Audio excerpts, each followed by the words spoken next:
네, 안녕하세요. 경희고등학교 3학년 학생 여러분, 백승훈 선생님입니다.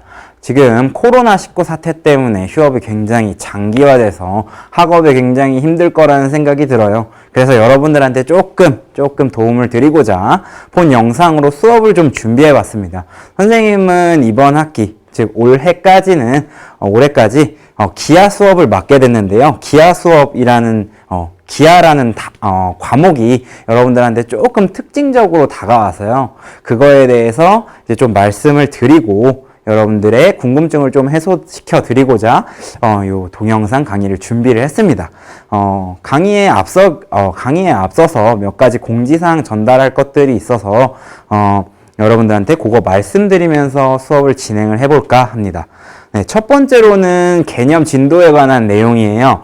여러분들이 지금 개인적으로 기하를 살펴보시는 분들도 계실 텐데, 선생님의 기하 수업 제1 목표는 부담을 완화시키는 게 목표예요. 그래서 그렇게 아주 고난도로, 예전에 이제 수능에서 다뤘을 때만큼 고난도로 다루지는 않을 예정이에요. 그래서 첫 번째 공지사항으로는 기하는 무조건 교과서를 기반한 개념진도 수업을 한다. 이게 첫 번째 공지사항이 되겠습니다. 자, 두 번째는 이제 교과서만 하기 때문에 발생하는 문제들을 해결하고자 하는 공지사항인데요. 문항을 너무 교과서에 한정돼서 다루면은 여러분들의 고사 변별도에서 조금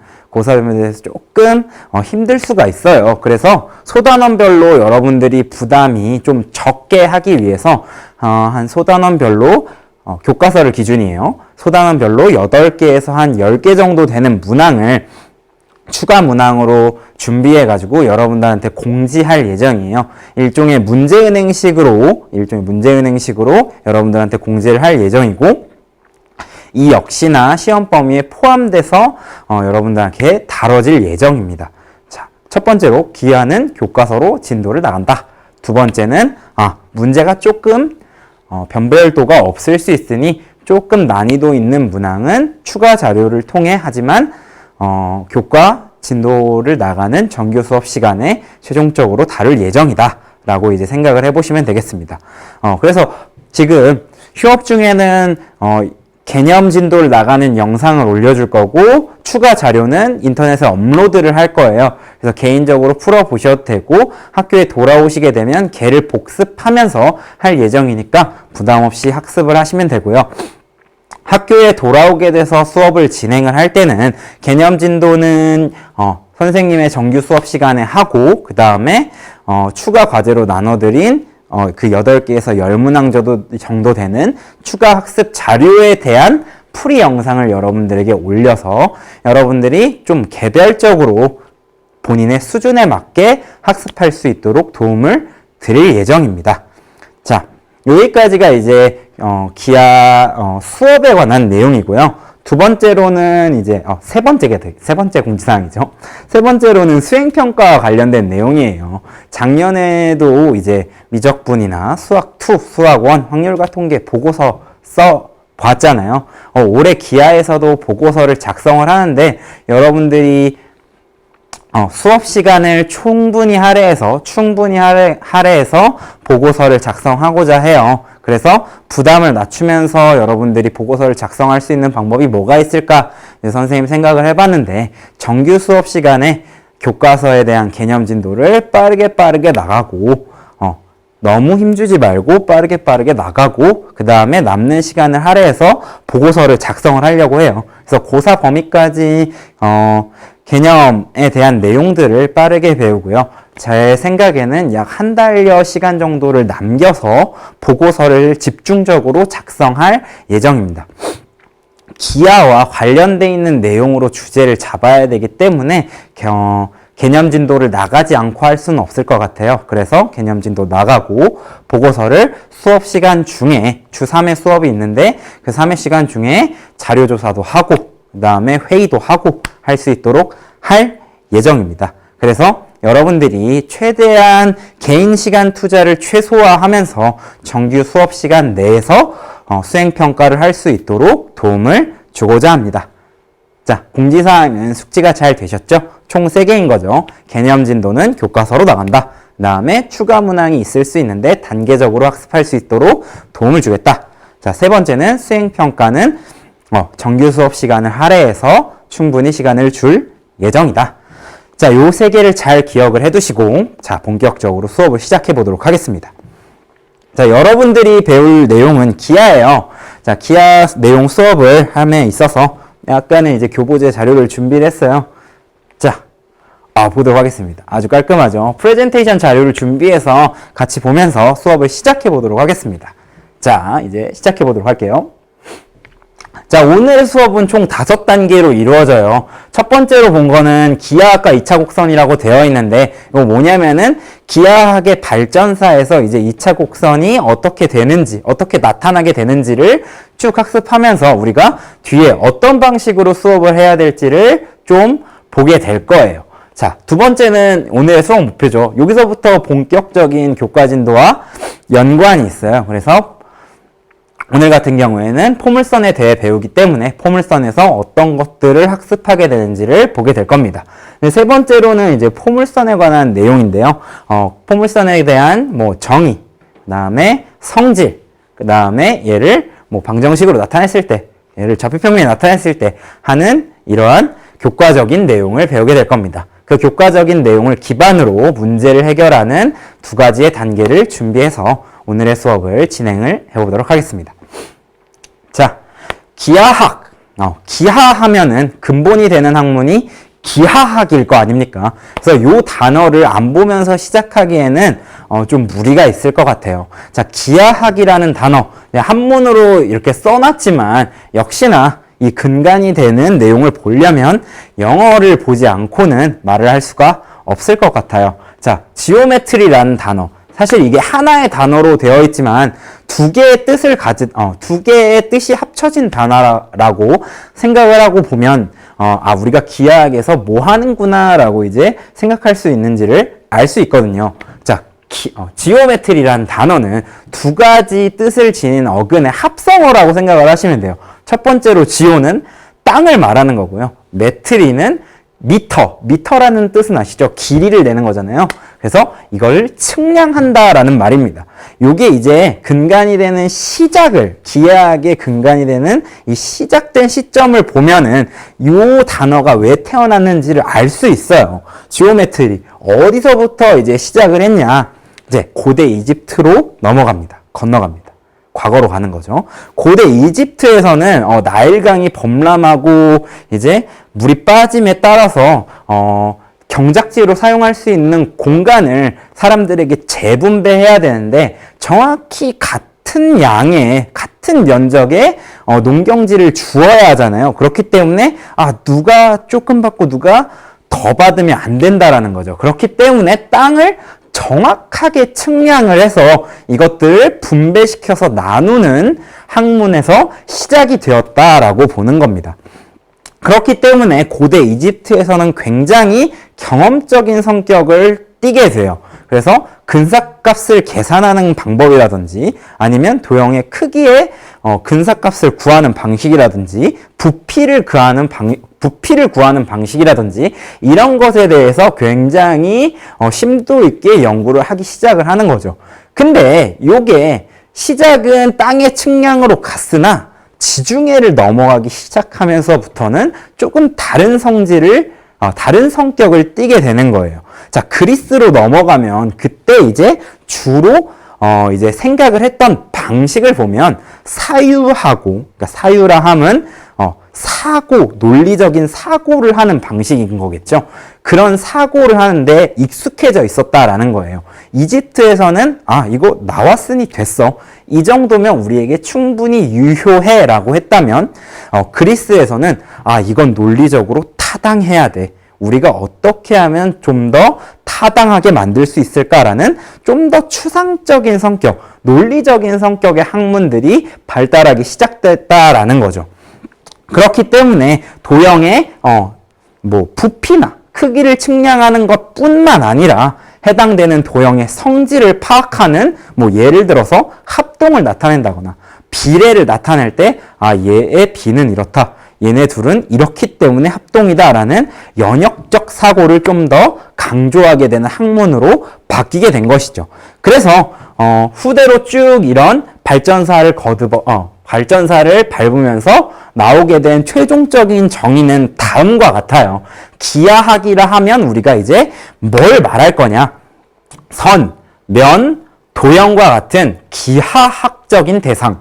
그러니까 기하학이라는 용어를 정의하면서 기하를 쓰고 있는 게 조금 이상하긴 하지만 선면, 도형과 같은 대상의 모양, 크기, 위치, 그리고 나중에 좀 논리적 사고를 요하는 성질에 대해까지 연구하는 수학이다라고 이제 생각을 해보시면 되겠어요. 자, 여기까지가 이제 기하학이라는 용어가 탄생하게 된 쭉 배경을 말해 본 겁니다. 자, 그러면은 이제 기하학에서 2차 곡선이 어떻게 태어났나를 보기 위해서 조금 역사 얘기를 이어서 해보도록 할게요.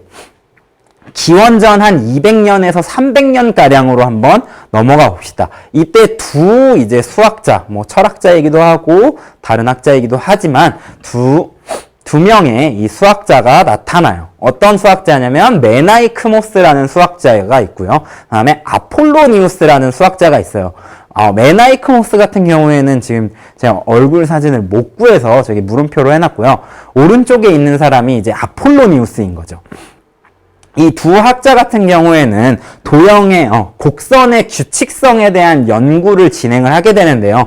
여기서 말하는 규칙성은 뭘 말하는 거냐면은 일종의 그룹핑을 말하는 거다라고 생각을 해보시면 돼요. 우리가 인생을 살면서 다양한 도형들을 보게 될 건데 이 친구들은 어떤 공통된 성질로 엮어서 내고 풀어낼 수 있을까? 그 다음에 그 각각의 도형들은 특징적으로 어떤 것들을 가지고 있을까? 이것들을 연구하게 되는 과정을 밟았다라는 거죠. 해서 곡선의 규칙성을 연구하는 과정에서 특정한 한 상황을 발견을 하게 되는데요. 이 상황에서의 공통점을 가지고 우리가 2차 곡선을 파악할 수 있다는 걸 말해요. 그걸 뭘로써 말을 하냐? 자, 영어 단어 코닉 섹션이라는 친구를 통해서 말하게 되는 거죠. 코닉 섹션. 콘이라는 친구는 여러분 이 아이스크림 콘처럼 원뿔의 모양을 띠고 있는 친구를 콘이라고 하고요. 그 다음에 섹션이라는 영단어를 보면 뭐예요? 그렇죠. 부분이라는 뜻도 있지만 이 친구를 딱 잘라낸다라는 이제 뜻이 되기도 하는 거죠. 그래서 코닉 섹션, 원뿔을 잘라냈을 때 나타내는 도형이다. 이런 도형으로 우리가 그룹핑을 지어볼 수 있겠다라는 성질을, 공통점을 발견하게 됐다라는 거죠. 자, 요렇게 해서 각각 공통적인 성질을 발견을 했는데요. 자, 공통적인 성질, 규칙성을 발견을 했는데요. 우리가 2차 곡선이라고 여겨지는 친구들, 원, 타원, 포물선, 쌍곡선이라는 친구를 원뿔을 잘라내는 걸로써 우리가 공통점을 찾을 수 있다, 규칙성을 찾을 수 있다라는 걸 말했어요. 위에 있는 요 섹션 같은 경우, 요 절단 같은 경우에는 메나이크모스가 제안한 절단 방법이고요. 밑에 친구 같은 경우에는 아폴로니우스가 제안한 절단하는 방법이에요. 조금 다르지만 한번 둘 다 살펴보도록 할게요. 자, 메나이크모스 같은 경우에는 요 원뿔의 요 선이에요. 요 선. 우리 뭐라 그러죠? 그렇죠? 뭐라 그러죠? 네, 모선이라고 하는데요. 이 모선에 수직하게 원뿔을 자를 때 나타나는 곡선이다. 이 원뿔의 꼭지각이 예각이냐, 직각이냐, 둔각이냐에 따라 곡선의 모양이 바뀐다. 그래서 우리가 예각일 땐 타원, 이 모선의 각이 모자랄 땐 타원, 일치할 때, 요 직각인데 이 직각과 자르는 각인 직각이 일치할 때는 포물선, 그 다음에 넘어갈 때, 모선에 자르는 요 방향인 직각보다 더 큰 둔각으로 원뿔의 꼭지각이 이루어져 있을 때는 우리가 쌍곡선이다라고 얘기를 한다는 거죠.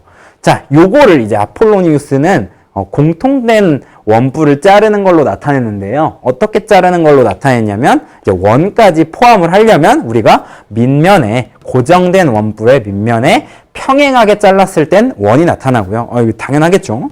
자, 조금 더 밑면에서 요 모선과 밑면이 이루는 각보다 조금 부족하게 자르면 뭐가 나온다? 타원이라는 곡선이 나온다.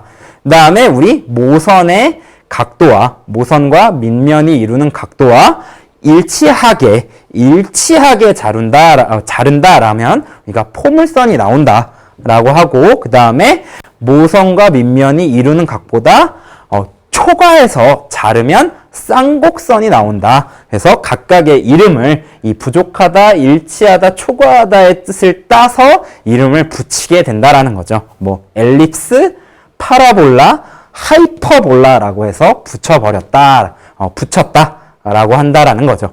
그래서 요렇게 원뿔을 자르는 행위로서 공통점을 찾았고, 이 원뿔을 자르면서 나타내는 요 절단면에 요 나타내는 요 선에 대해서 공통적인 성질을 발견을 하고, 이 선들은 어떤 성질을 가졌는가, 이 선들에게서 나타내는 뭐 지점이라든지 선들이라든지 이런 것들이 있는데, 이런 친구들을 우리가 뭐라고 용어를 붙여주자라고 했다든지 이런 것들을 엮어서 자신의 업적 내용들을 정리하게 되는 거죠.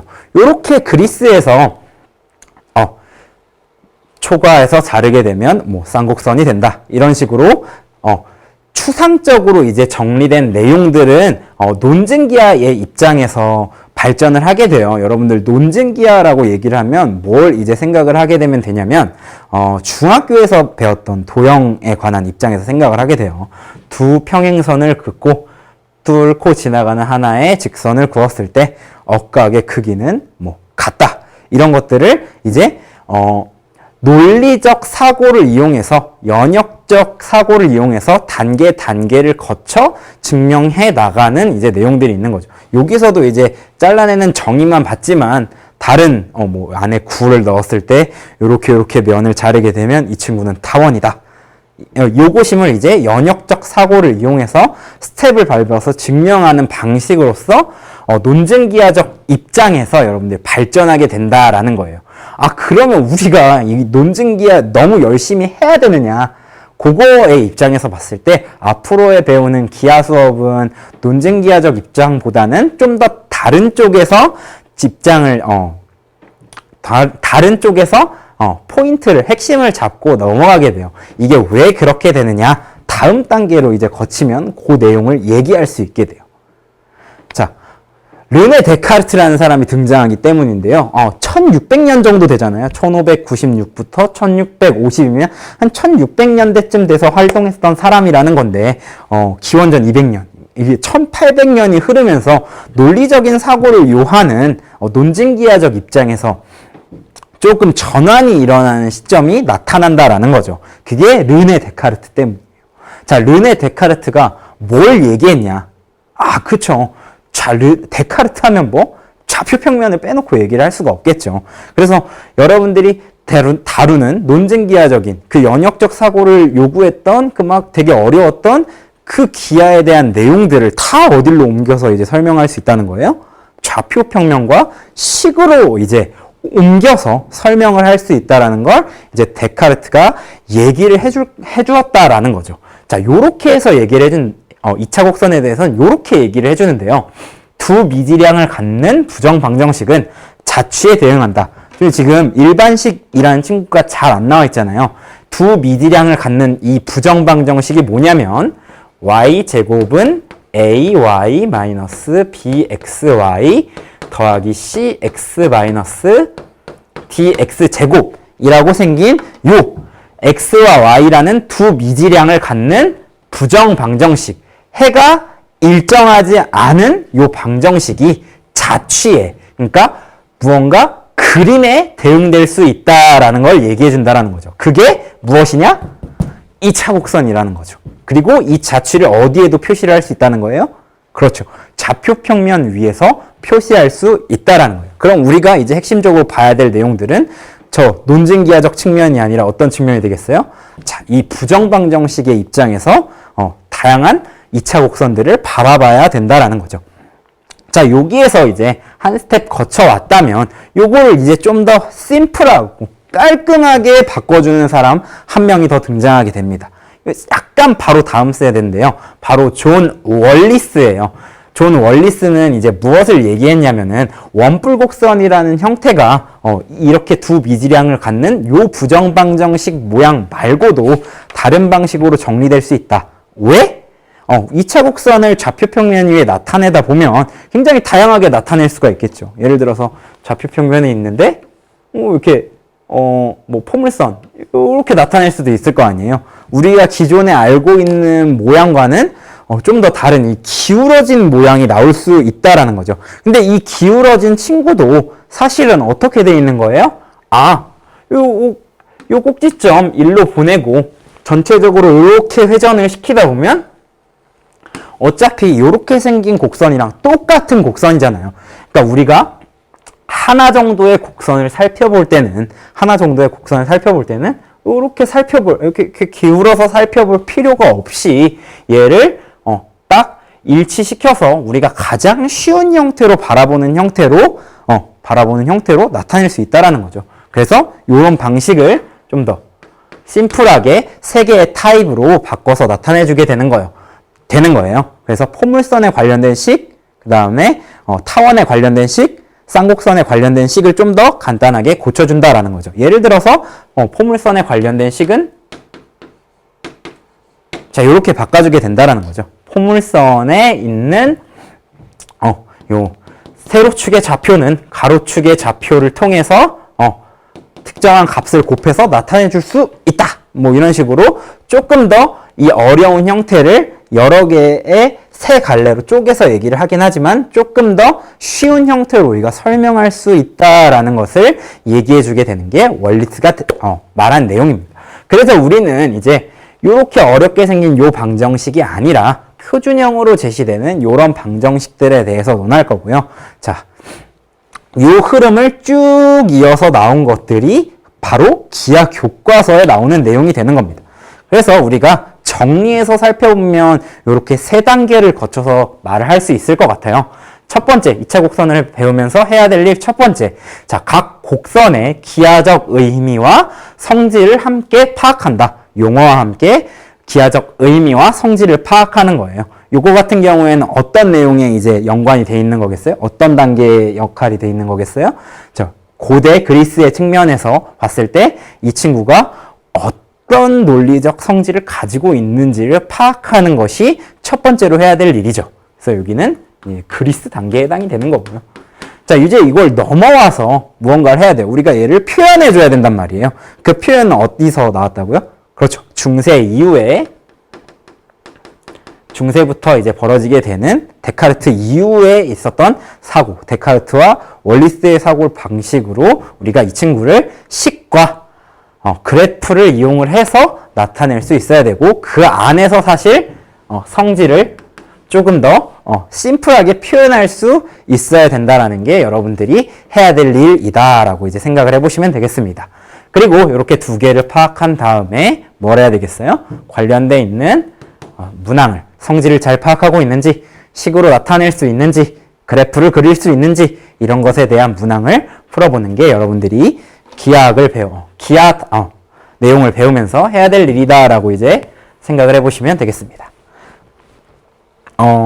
마른 게, 자, 여기 있네요.